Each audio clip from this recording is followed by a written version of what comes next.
देहरा से निर्दलीय विधायक होशियार सिंह, नालागढ़ से KL ठाकुर और हमीरपुर से आशीष शर्मा 22 मार्च को विधानसभा अध्यक्ष को इस्तीफा दिया था, लेकिन स्पीकर ने अभी तक इस्तीफा स्वीकार नहीं किया। इसके विरोध में आज तीनों निर्दलीय विधायक विधानसभा में डॉक्टर यशवंत परमार पुस्तकालय के बाहर धरने पर बैठ गए हैं। इन तीनों निर्दलीय विधायकों का कहना है कि उन्होंने स्वेच्छा से राज्यसभा चुनाव में बीजेपी के उम्मीदवार को वोट डाला था, उन पर किसी का कोई दबाव नहीं था। उन्होंने बताया कि 14 महीने के इस सरकार के कार्यकाल के दौरान उन्हें जलील किया गया। कोई भी नया कार्य उनके विधानसभा क्षेत्र में नहीं हो पाया। जब वे मुख्यमंत्री से मिलने जाते थे तो उन्हें दोबारा मिलने के लिए कहा जाता था। वे निर्दलीय विधायक हैं, अपनी मर्जी से किसी को भी वोट दे सकते हैं। उन्होंने कहा कि सरकार ने उन्हें प्रताड़ित करने का काम किया है। उनके इस्तीफे स्वीकार किए जाएं और जनता की अदालत में फैसला होगा। अगर उन्होंने गलत किया है तो वे हारेंगे, अन्यथा उनकी जीत होगी। इन निर्दलीय विधायकोों का कहना है कि अगर उनका इस्तीफा मंजूर नहीं होता तो वे जल्द ही कोर्ट का दरवाजा खटखटाएंगे। नूरपुर से बिने महाजन की रिपोर्ट, AMI न्यूज हिमाचल। सबसे पहली बात तो ये है कि जब ये 27 तारीख को सारा घटनाक्रम घटा है, जो राज्यसभा की सीट के लिए जो कांग्रेस के कैंडिडेट थे और जो भाजपा के कैंडिडेट थे, तो हमने भारतीय जनता पार्टी के जो कैंडिडेट हैं उनको हमने वोट डाला और वो अपनी मर्जी से डाला, क्योंकि जैसे कि KL ठाकुर जी ने और होशियार सिंह जी ने बताया कि हमारा अधिकार है कि हम किसी को भी मत दे सकते हैं। और हमारा जो स्टेट है, आप भली भांति जानते हैं, हम सनातन धर्म को मानने वाले हैं और हम उस व्यक्ति को कैसे वोट कर सकते थे जो राम मंदिर के खिलाफ मुकदमा लड़ रहा हो। तो ये मुझे लगता, अगर मैं अपनी फील्ड में जाके भी लोगों से पूछूंगा कि भाई आप बताइए कि मैं किसको, क्योंकि मैं अगर वोट कर रहा हूँ तो मुझे कंस्टिट्यूएंसी ने जो मेरे लोग हैं उन्होंने चुन के भेजा है यहाँ पे, और उनकी भावनाओं को देखते हुए मैंने मत जो डाला, हम तीनों ने जो वोट डाला वो डाला हर्ष महाजन जी को, जो कि हिमाचल के हैं और वहाँ पे राज्यसभा में चुन के जीते, और चुन के भी इस तरह से जीते, आप भली भांति जानते हैं, 34-34 हुए। और जब पर्ची डली तो हर्ष महाजन जी, और हमें भी उससे हौसला मिला कि जो हमने निर्णय लिया है भगवान हमारे साथ है। दूसरी बात, जब ये सारा प्रकरण हुआ उसके बाद मुख्यमंत्री जी ने झूठे मुकदमे दर्ज करना शुरू कर दिए। जो मेरे परिवार का कारोबार है, चाहे कंस्ट्रक्शन कंपनीज हैं, उनको वहाँ पे काम कार्य जो हैं रुके हुए हैं, मतलब जो कार्य चले हुए थे उनको बंद कर दिया। जो भी मतलब जितना भी प्रताड़ित कर सकते हैं वो हमारे परिवारों को और हमें किया गया, और ये हमने फिर निर्णय लिया कि हमने इस सरकार का साथ बिल्कुल भी नहीं देना है, क्योंकि ना तो इनमें कार्य करने की क्षमता है सरकार में, और पिछले 14 महीने से जिस तरह से विकास कार्यों की जो हालात हैं पूरे प्रदेश में, आज की डेट में कोई भी पूरे प्रदेश में जो काम चले हैं, चाहे वो PWD में चले तो PMGSY या नाबार्ड के चले हैं, स्टेट हेड में कोई पैसा ना स्वीकृत किया गया। पिछले 14 महीने में हमने बहुत बार कोशिश की, मैंने तो करीब 8 महीने से कोशिश की माननीय मुख्यमंत्री जी से मिलने की, लेकिन एक बार भी उन्होंने मुझे समय नहीं दिया। उल्टा जब मैं सचिवालय में गया तो 4 विधायकों के सामने मुझे ये बोला गया कि 3 महीने बाद 12 तारीख को आइए, तब आपसे मुलाकात होगी। तो ये मुझे लगता है ये मेरा अपमान नहीं है, ये अपमान जो हमीरपुर की मेरी देवतुल्य जनता है जिन्होंने चुन के भेजा मुझे, उनका अपमान है, और मैं अपनी जनता का अपमान नहीं सह सकता हूँ। मैंने ये फैसला लिया, हम तीनों ने ये फैसला लिया, और अपना जो इस्तीफा है हमने माननीय स्पीकर साहब को दिया। लेकिन दुर्भाग्य की बात है कि कॉन्स्टिट्यूशनल पोस्ट पे जो ये बैठे हैं स्पीकर साहब, ये एज ए पार्टी कार्यकर्ता काम कर रहे हैं, जो कि अभी तक पिछले 22 तारीख के बाद इन्होंने अभी तक मंजूर नहीं किया। तो आज हमने ये धरना प्रदर्शन जो किया इनके विरोध में किया है, ताकि जल्द से जल्द जो है हमारा इस्तीफा मंजूर किया जाए। सरकार की वैसे भी हालात जो है पूरे प्रदेश में लोकप्रियता जो है खत्म हो चुकी है, सरकार की लोगों का विश्वास उठ चुका है, और हम चाहते हैं कि जिस तरह से पूरा देश प्रगति की ओर आगे बढ़ रहा है माननीय नरेंद्र मोदी जी के नेतृत्व में, हम भी जो लोगों के सेंटिमेंट्स हैं उनको देखते हुए हमने ये फैसला लिया है, ताकि जो हमारे नौजवान लड़के जो बेरोजगार बैठे हैं, जब 27 तारीख के बाद ये प्रकरण हुआ उसके बाद माननीय मुख्यमंत्री जी को जितना समय मिला 5-6 दिन का, जब तक आचार संहिता नहीं लगी हुई थी, इन्होंने जल्दबाजी में सबसे मिले, चाहे JOIT 817 के थे, SMC टीचर्स के मुद्दे थे, सबसे मिले और इन्होंने हल करने की कोशिश की। लेकिन 14 महीने से जब भी इनको बोलते थे तो इनके कान पे जूं नहीं रेंगती थी। आशीष जी, क्योंकि प्रश्न इसलिए नहीं किया, राज्यसभा चुनाव के वक्त ही ये मामला जो है सामने आया। देखिए, जब मैं इंडिपेंडेंट चुना हुआ हूँ, ये भी इंडिपेंडेंट है। हम या तो पक्ष में होते या विपक्ष में होते। अगर विपक्ष में होते तो शायद जोर से अपनी आवाज उठा सकते थे, जो भी चला हुआ था। लेकिन हमने बड़े पेशेंटली ये सोचा कि नहीं, अभी ठीक होंगे हालात, अभी ठीक होंगे। हमने बहुत कोशिश की, बहुत इंतजार किया। और आप खुद सोचिए कि जब माननीय मुख्यमंत्री जी बोलते हैं मैं गरीब आम परिवार से हूं, हम लोग भी आम परिवारों से उठे हुए हैं, हमारे भी कोई लेगेसी नहीं है पीछे, अब खुद के दम पे आए हैं, लोगों के आशीर्वाद से, महादेव की कृपा से यहाँ तक पहुंचे हैं। लेकिन जो गरीब परिवार से व्यक्ति अगर इतने उच्च पद पे बैठता है और इतना अहंकारी हो जाता है कि वो लोगों से विधायकों से मिलना, जो 1 लाख लोगों को रिप्रेजेंट कर रहे हैं, उनसे मिलना भी उचित ना समझे, तो मैं समझता हूं वो लोकतंत्र की हत्या तो अगर किसी ने की है इस प्रदेश में तो मुख्यमंत्री जी ने की है। और जब ये राज्यसभा के चुनाव हारे, मैं तो समझता हूं कि नैतिकता के आधार पे इनको इस्तीफा देना चाहिए था, और इन्हीं की पार्टी को कोई और लीडर अगर कोई, शायद मैं समझता हूं कि अगर किसी और को ये बनाते तो ये स्थितियां तब भी सॉर्ट आउट हो सकती थी। लेकिन तब भी इनको इतना मोह है इस कुर्सी से कि ये कुर्सी डूब जाए लेकिन ये छोड़ेंगे नहीं। धन्यवाद। मैं पहली बार चुना हुआ विधायक हूं, ना तो इस तरह की राजनीति मुझे करने आती है, ना ही इस तरह के मेरे संस्कार हैं कि मैं इस तरह की खरीद फरोख्त की राजनीति में जाऊं। दूसरी बात, कोई भी ऐसा विधायक नहीं है 9 में से जिसको कोई खरीद सके। अपनी स्वेच्छा से मान सम्मान की लड़ाई है, और मान सम्मान की लड़ाई जनता के बीच में जाके लड़ी जाती है।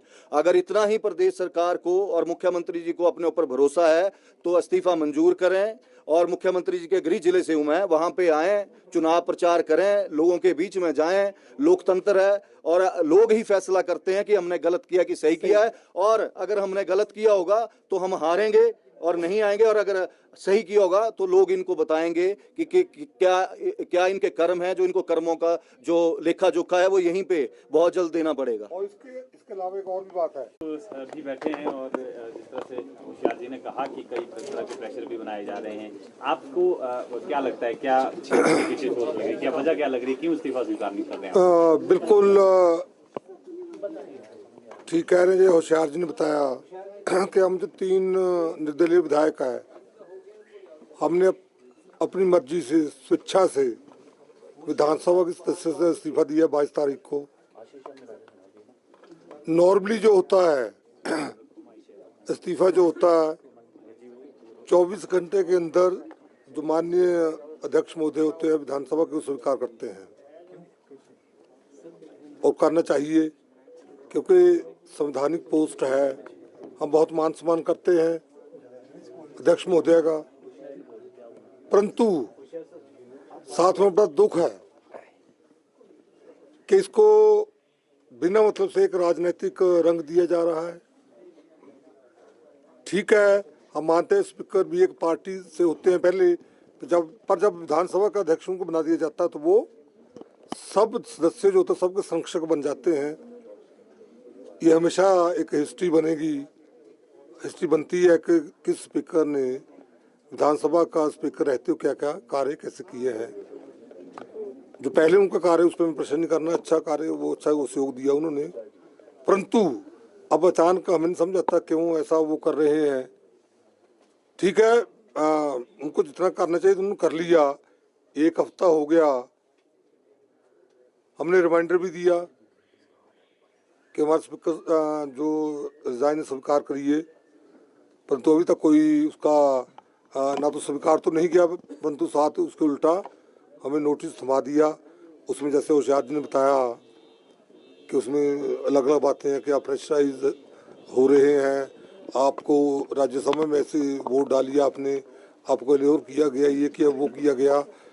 तो मैं आप सबके माध्यम से और तीनों की तरफ से कहना चाहता हूँ कि दुनिया की कोई ऐसी ताकत नहीं है जो हमें प्रेशराइज कर सके, एल्योर कर सके। हम अगर डरते हैं सिर्फ भगवान से डरते हैं, या जो हमारी जनता है नालागढ़ जिसकी हमें, या देरा की ओर होशियारपुर जो इनकी हमीरपुर की है, जिन्होंने हमें जिताया है, उनके लिए ये हमारा दायित्व है और उनसे ही हम उनकी बात हम मानते हैं। तो इसलिए किसी पॉलिटिकल पार्टी का प्रेशर हमारे ऊपर नहीं था, ना है। प्रश्न ये है सर, अगर प्रेशर नहीं था, क्योंकि मुख्यमंत्री भी कह रहे हैं, तो राज्यसभा के जिस दिन चुनाव हुए उसके बाद से आप बाहर क्यों रहे, हिमाचल से बाहर क्यों रहे काफी दिनों तक, ये प्रश्न होता है। मुख्यमंत्री भी बार-बार बिल्कुल कह रहे हैं। बिल्कुल अच्छा प्रश्न आपका। बाहर हम इसलिए रहे क्योंकि जैसे ही हमने वोट डाला हमें फ़ोन आने शुरू हो गए। जब हमें फ़ोन नहीं कर पाए तो हमारे जो लोग जानने वाले थे उनके ऊपर प्रेशर डालना शुरू हो गया, बताइए क्या है, कहाँ है, कैसे है। तो जब ऐसी बातें हुई तो हमने सोचा ये तो, हमने वोट डाला, हमने उस टाइम ये नहीं सोचा कि ऐसा होगा कि इतना प्रेशर डालेंगे, ऐसा इतना पीछे पड़ेंगे हमारे। हम तो वोट जैसे होशियार ने बताया कि हमें चूज करना था क्योंकि हम थे इंडिपेंडेंट।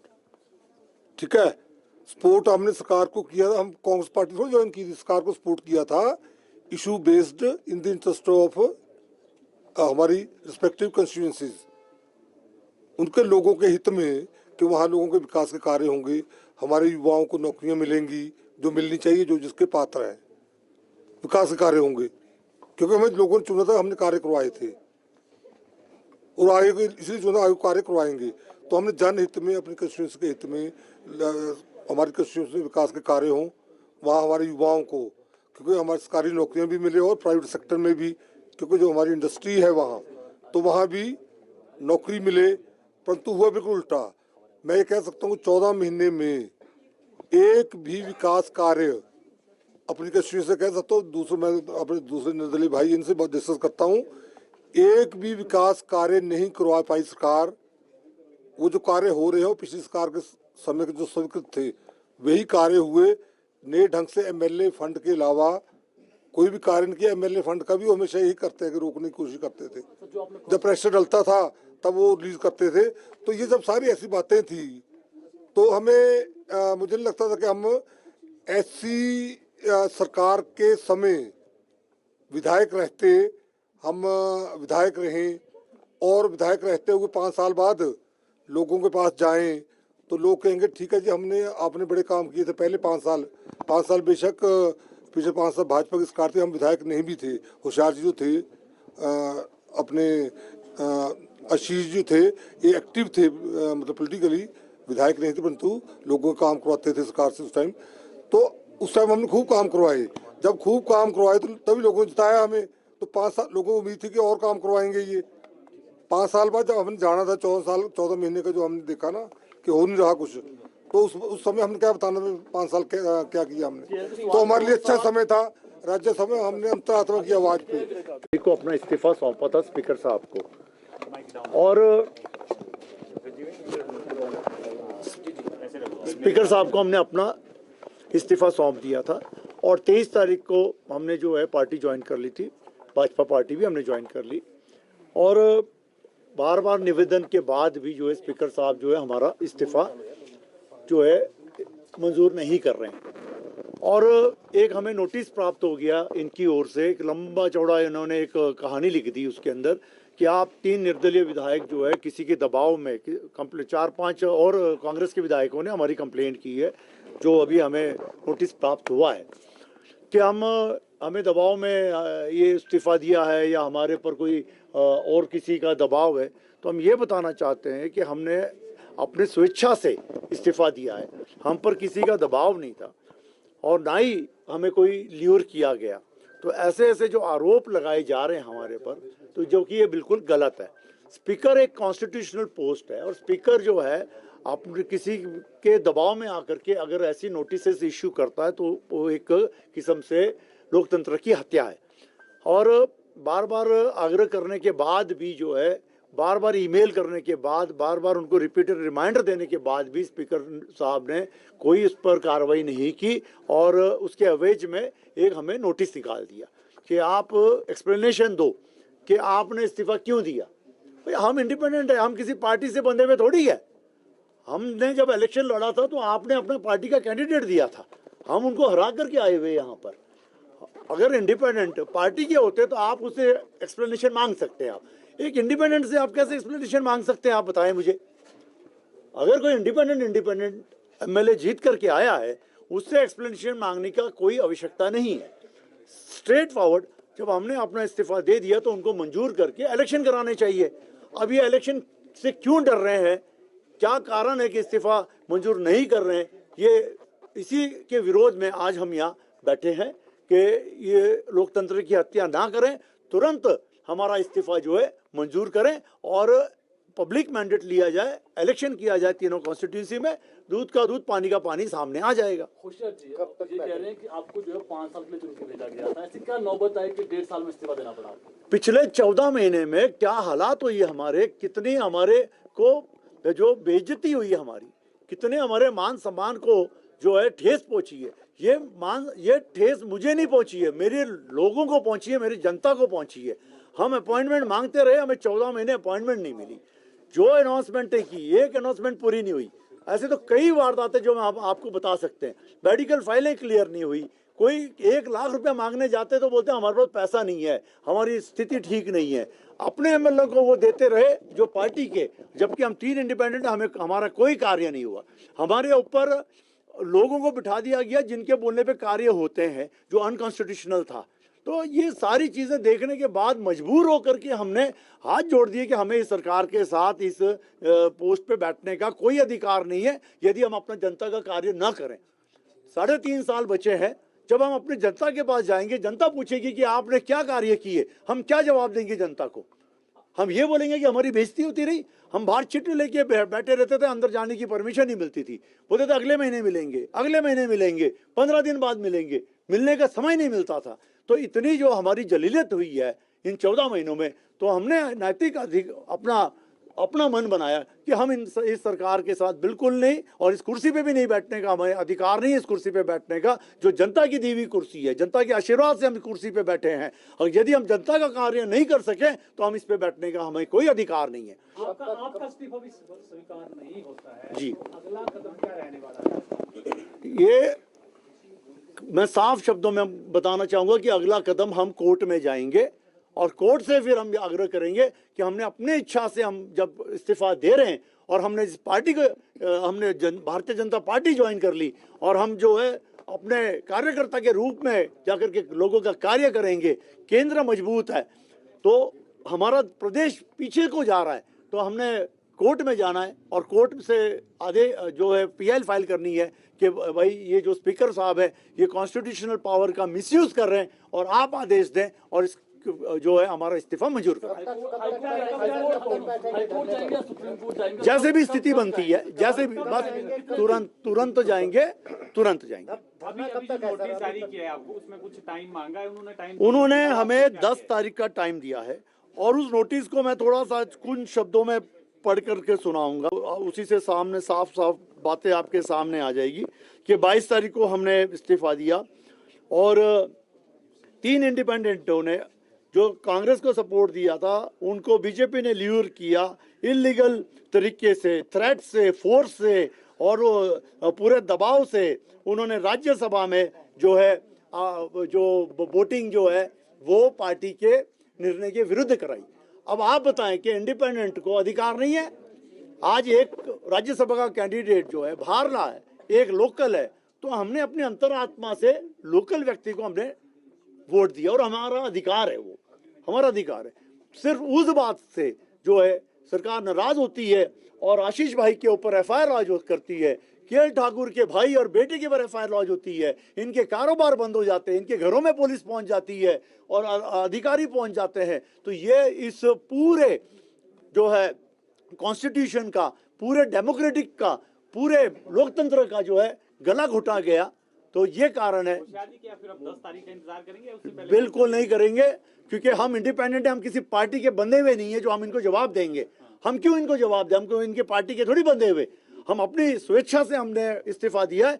और स्पीकर साहब को ये जो है नोटिस निकालने से पहले सोचना चाहिए था कि ये इंडिपेंडेंट है, किसी उनकी पार्टी के सदस्य नहीं है। हम कब तक धरने पे बैठे कोर्ट में कब जाएंगे? फिर कब तक जाएंगे? सर हम अगले जल्द से जल्द, जैसे भी कब तक बैठे रहेंगे धरने में? सर आज हम बैठेंगे, हम ज़्यादा से ज़्यादा समय आज धरने पे बैठेंगे, और आपके सभी चैनलों के माध्यम से हम पूरे हिमाचल को ये मैसेज देना चाहते हैं कि देखिए किस तरह ये सरकार लोकतंत्र का गला घोट रही है, किस तरह जो है हम लोगों को जो है प्रताड़ित कर रही है, किस तरह हमारी कॉन्स्टिट्यूंसी के लोगों को प्रताड़ित कर रही है, ये मैं आपके सभी चैनल के माध्यम से बताना चाहता हूँ। स्पीकर से और मिलेंगे कैसे धरने पे हम बैठे रहेंगे और ये मैसेज स्पीकर तक तो जाना ही जाना है। आपके माध्यम से, आपके चैनलों से, हर जगह ये मैसेज जाएगा, पूरे हिंदुस्तान में जाएगा। और हम फिर एक बार, क्योंकि माननीय स्पीकर साहब जो है, इन्होंने अपना जो है पावर्स का इस्तेमाल करना चाहिए और हमारा इस्तीफा तुरंत जो है मंजूर करना चाहिए।